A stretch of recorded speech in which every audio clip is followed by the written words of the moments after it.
Locked On Podcast Network presents Locked On Sports Today. The Cincinnati Reds are surging. Can they secure a playoff berth for the first time since 2020? Also, James Cook is back to business as usual after inking a new deal with the Bills.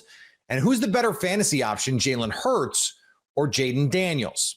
I'm Peter Bukowski, starting your day with the can't-miss stories and biggest debates in sports.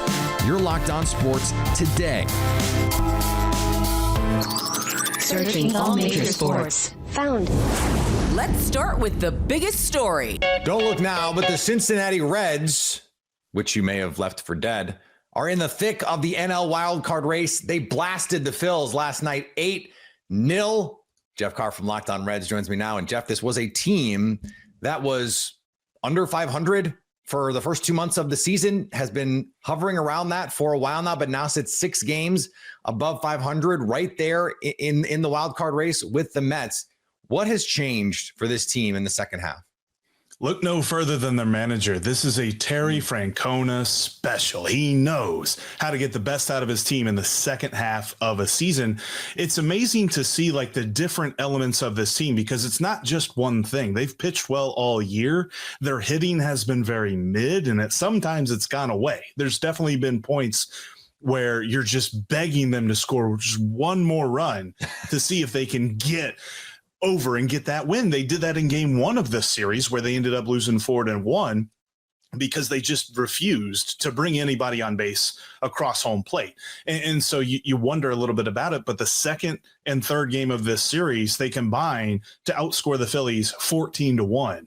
And they pitch so phenomenally well. They outpitch Ranger Suarez, they outpitch Christopher Sanchez, and they get Hunter Green back in the third game of this series. Getting your ace back never hurts. And especially since he hasn't pitched in 2 months, it's like, let's go. We're cooking with gas, and it's all about Tito, man. Okay, that's all great. They get the best team in baseball the next 3. So do they need to show you something here? Is this a show me series for the Reds against the Milwaukee Brewers? This honestly is a bit of a heat check because the Reds have played pretty well against teams above 500 this season, and they've played down to their competition when they've played bad teams. And now you're getting the best of the best. I mean, there is no realm of reality that you look at the Brewers and you say that there's a team that is better than them right now. They are hitting everything. They're pitching everything. They're fielding everything. There's nothing wrong with their game. In fact, even by the baseball savant metric of base running runs, they're the best base running team in the league. So everything that they do the best. And the Reds are coming into this series with a little bit tongue in cheek, but it's a real stat, theme of never been swept in 2025. And the last team to go through an entire season not being swept was the 1976 Cincinnati Reds. They swept the New York Yankees in the World Series that year. So it's a little bit of an interesting comparison because this team is nowhere as near as good as the Big Red Machine was. But the fact that they've gone the entire year without being swept is still something a little bit fun to sort of poke at when you're coming in with a Brewers team that just will not lose. Yeah, they have the magic this season. That's for sure. I was joking with our Locked On Brewers host Chuck Freeman that they remind me a little bit of those La Russa Cardinals teams, where the David Freese team in particular, where it's like none of it makes sense really. The Brewers don't have Albert Pujols, but they just like that clutch run that David Freese went on. It feels like that's been their whole season. So if you're the Reds, how do you counter the magic? Because that's the team you're chasing in the National League and in your own division, unfortunately for them. Whatever they did to shut down the Phillies lineup, because the Phillies have an amazing lineup and they held them to 5 runs in 3 games. They got to do that again because, you're right. There's not a superstar on the scene. Christian Yelich is the closest. And quite frankly, Christian Yelich loves coming into Great American Ballpark. There's been far too many times that I can close my eyes and just see him crushing my hopes and dreams. But now they've also got Andrew Vaughn, who the White Sox were happy to get rid of But all of a sudden, he is just hitting all of the bombs. And you've got Isaac Collins that sounds like a better drink than a baseball player. But these guys are going crazy in the lineup, so the Reds have to shut them down. They got to play a little bit more of a low-scoring brand of baseball, albeit they've done their best to score a ton of runs in these last 2 games against the Phillies. But they are at their best when they score 4 and they hold their opponents to less than 3. And that's how they expect to win a ball game from the word jump against any team, but especially against a team as good as the Brewers. You can stay up to date all year on the Cincinnati Reds by subscribing to Locked On Sports Today and Locked On Reds on YouTube or your favorite podcast app. Your Locked On Sports Today. Coming up, James Cook is back to business. Before we get to that, an experimental drug saved Jerry Jones's life. Ever wish managing your money felt easier? With Monarch Money, it can. Whether you're growing your savings or planning a big purchase, Monarch puts you in the driver's seat. It's like having your own personal CFO, giving you full visibility and control over your finances. Monarch Money is more than a budgeting app. It's a complete financial command center. You can track all your accounts, investments, and spending in one place. So in addition to managing your money, you're also building wealth. Take control of your finances with Monarch Money. Use code LOCKEDONNFL at monarchmoney.com for 50% off your first year. That's monarchmoney.com, code LOCKEDONNFL for half off your first year. Jerry Jones just dropped a plot twist that sounds straight out of a Netflix script, which fittingly is exactly where he revealed it. Turns out the Cowboys owner spent over a decade secretly battling stage 4 melanoma and credits an experimental PD-1 cancer treatment with saving his life. It wiped out his tumors, cost him both hips, but his hatred for Jimmy Johnson stayed. Guess some things are tougher to heal. Over on the diamond, the Guardians, who are trying to push for a wild card spot, but giving up 13 runs to Jacob Marcy, and the Miami Marlins doesn't help. All you need to know about the Guardians and Marlins game on Wednesday night is that Gavin Williams started, Austin Hedges finished the game, and he was the best pitcher in the game for Cleveland. It's Justin Ladd of Locked On Guardians. Gavin Williams coming off a almost no-hit performance last week. 6 days between starts, 120 pitches, tagged for 4 runs in the first day, and the Guardians never really recovered. Gabriel Arias did hit a game-tying 3-run homer. Looked like that was going to change the tide of the game a little bit, and then no pitcher had it for them tonight. And there was no more runs after that, so Austin Hedges ended up ending the game as the pitcher. The Guardians had nothing offensively against Yuri Perez except for that 3-run homer. Kwan had a leadoff home run. They did need that from Stephen Kwan, who got that going, and hopefully he can parlay that in a little bit more because they're going to need him to be better going forward. And the Guardians left scoreboard watch on Wednesday night and hope they get some help from the Twins. They got no help from the White Sox, and they have to need a big start from Tanner Bybee on Thursday. The Astros did more with less in a victory over the Red Sox. Got to make sure that we give Brian Abreu his props tonight. He hit 100.5 on the radar gun tonight, Eric. He was pretty excited to be in the game. This is a guy that comes in, and as the offense had done their thing to expand the lead to 4-1, Brian Abreu comes out and says, you know what? It's okay, Hater. I got you. I got your back. It's great. Now, you're still down one guy. You're still down the best closer in baseball. But Brian Abreu is the next best thing. And so that's got to give some comfort to Josh Hader because, as we'll talk in our last segment, we're not sure about how long he'll be gone. And so Brian Abreu as that closer, the relief pitching tonight did their job. And the power of Swifties, it's unmatched. Pop icon Taylor Swift dropped by Travis and Jason Kelce's New Height podcast to announce her next album, and they ended up breaking the internet. About an hour and a half into the live YouTube premiere, the stream crashed, cutting to black with more than 1.3 million people watching. The show picked up nearly 100,000 new subscribers during the broadcast. There are entire governments that can't generate the kind of motion T-Swizzle has. And if she ever wants to swing by Locked On Sports Today to talk Chiefs, we'd consider making it out. Finally, the Bills have inked the deal with running back James Cook after an awkward standoff. Is that the move that propels them to Super Bowl contention? Locked On Bills host Joe Marino has more. It happened, and it's been a journey going back to February when James Cook pinned a comment on his own Instagram Live saying he wanted $15 million a season, sitting out anything that was voluntary, showing up to camp, practicing for the first week and a half, Then all of a sudden holding in, warming up against the Giants, and then not playing. And then the hold in continues, but then it quickly changes, and he practices yesterday and today. We have a contract extension. So I want to tell you how I feel about this thing. We'll break down what we know about the deal and focus on moving forward and putting the saga, the drama, if you will, behind us.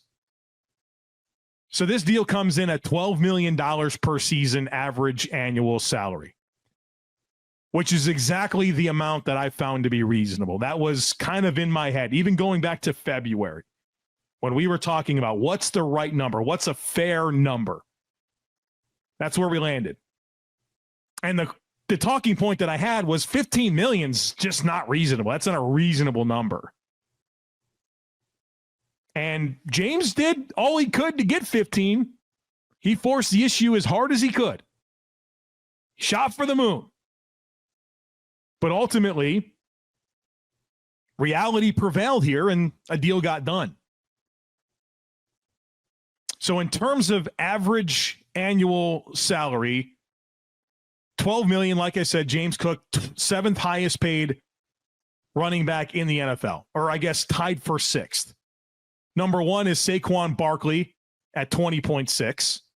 Christian McCaffrey, number two at 19. Derrick Henry, number three at 15. Jonathan Taylor, number four at 14. Alvin Kamara, number five at 12.25.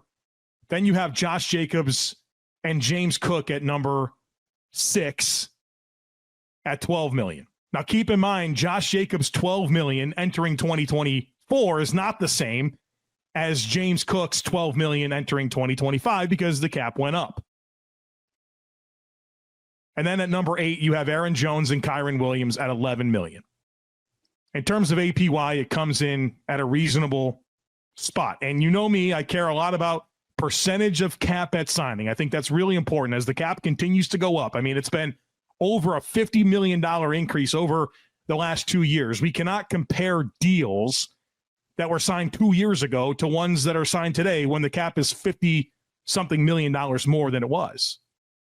So this deal for James Cook comes in at 4.3% of cap at signing, which is also seventh in the NFL.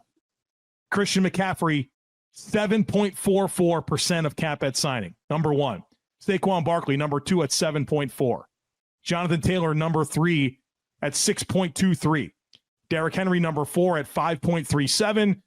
Alvin Kamara, number 5 at 4.8. Josh Jacobs, number 6 at 4.7. James Cook, number 7 at 4.3. And if you remember all of the analysis that we had about where this deal should land, I drew that line right there under Josh Jacobs and said, it shouldn't be more. It shouldn't be more than Josh Jacobs. It winds up being the same APY, but about 0.5% less percentage of cap at signing. Again, we're talking about a deal under a different cap limit. I think this comes in exactly at a fair and reasonable dollar amount. Not the 15 that James Cook initially was looking for, but that's a negotiation, right? You can only come down. You're not going to go up on your asking price without new information. And so this comes in at a reasonable spot. That's one of the big words that has been on my mind this entire situation. And now that there's a resolution, I land on that word reasonable. And I'm also relieved. I did not enjoy dealing with this for the last several months. It's an unavoidable conversation. There's new information all the time, and you're just going to ride it out. But yeah, it's been annoying. It's been very annoying. So I'm relieved that it's over with, and I'm relieved that it reached a reasonable conclusion. Now, the part of this deal that is on the higher side is the guaranteed money at signing. James Cook gets $30 million guaranteed at signing. That's the third most guaranteed money at signing of any NFL running back contract. Number one, Saquon Barkley at 36. Number two is actually Ashton Genty, who's a rookie, top 10 pick for the Raiders. 35.89 guaranteed at signing. Then you have Cook at 30. Next is Derrick Henry at 24. So this is definitely a deal that maybe it doesn't reach the APY goals that James Cook had. It's certainly, in terms of guaranteed money at signing, puts him in a really good spot. So that's probably the big win for James Cook here. Stay up to date all year on the Buffalo Bills by subscribing to Locked On Sports today and Locked On Bills on your favorite podcast app and on YouTube. Coming up, is Jayden Daniels still a top-tier fantasy option? Who would make a better fantasy QB for your roster, Jalen Hurts or Jayden Daniels? Locked On Fantasy Football host Vinny Iyer and Michelle Majuk share their thoughts. Yeah, my concern is actually the rushing touchdowns. Are we overdue for this negative touchdown regression with Jalen Hurts? I mean, we talked about a lot on the show how many times Saquon Barkley was knocking at the door, they gave it to Jalen Hurts. Will that rate continue where they're at the 1 yard line that many times and they're just going to pop it Jalen Hurts the end zone? But then again, Jalen Hurts could make up for it with passing touchdowns, but if it's a pass in a lot of leagues, that's 2 points less. Now, if they're the equal touchdowns, then you're okay with it a little bit more there where he can compensate through the air, you're feeling a little bit better. But the ground was just such cheap points, right? You just pound them in, you get those easy 6. It's hard to do that through the air in general, right? You probably, like, for every tush-push run, you're going to have for 3 of them, you're going to have 1 passing touchdown probably. So does that well go away a little bit? And if that's the case, then Jayden Daniels, I think, would be the candidate to have positive touchdowns, right? They're still sorting out their backfield between Brian Robinson Jr. and what they're doing with Austin Eckler and just what they want to do. And they are not as dominant there, obviously, with Saquon Barkley being in Philadelphia. And Barkley, we've heard it go the other way, vulturing. Barkley can end up vulturing more of what Jalen Hurts usually gets this season. So it's there. Like, he could continue to score at an incredible rate. I think Jayden Daniels just might be a little bit more well-rounded to put up numbers. Even if the Terry McLaurin thing, I think it's going to end, by the way. But even if that continues a little bit, the running, he's got it. He's going to get a few more touchdowns. And I think just having more weapons, like he's going to be well protected with Laramie Tunsil. So you have Deebo Samuel in there. So you should have Samuel McLaurin. He still trusts Zach Ertz all over the field. So I just like Jayden Daniels. It's also trajectory pointing up, right? He just got in his rookie season. And I think this guy has MVP potential, the way he puts things together. So I'm always going to lead on the player that plays for the better offense. And I know this seems weird, but the better offense, at least last year, was Washington's. And this is still a crazy run-first offense for Jalen Hurts. Rushing yards, all he does is score touchdowns from the 1 yard line. He's going to have a bunch of short touchdowns. He's going to use his legs. But Jayden Daniels is one of the most explosive and dynamic runners in the NFL, regardless of position. We just saw him have an all-time rookie season. I think there could be even more in his passing development this year, in addition to the running game. Maybe he runs a little bit less, but runs a little more judiciously. And in this case, when they're so close, I'm just happy to have the better player. And right now, that's Jayden Daniels. And finally, Brandon Woodruff kept more than just the Brewers' win streak alive on Wednesday. With a 12-5 win over the Pirates, the Crew hit 12 straight, triggering local diner George Webb's decades-old progress of free burgers for the city. This is just the 3rd time the city's gotten its burger bounty since the promotion began. It's a pretty good time to be a Brewers fan. The team's hot, the streak is sizzling, and the burgers, also sizzling, flowing freely. This is the most Wisconsin group of sentences I think I've ever read. If you're catching this episode after hearing your favorite Locked On show, make sure to subscribe to Locked On Sports Today on YouTube or wherever you get your podcasts so you never miss an episode. Also, if you're a new subscriber to Locked On Sports Today, we're here for you with the biggest stories in sports every day. Coming up, what are the best and worst case scenarios for NFL teams who need to make a playoff push this season? So at least until tomorrow, stay Locked On Sports Today. Locked On Podcast Network presents Locked On Sports Today. For more episodes of Locked On Sports Today, go to our video on demand. Click on Sports at the top of your screen. There, you'll find past episodes of Locked On Sports Today, plus other Locked On shows on demand.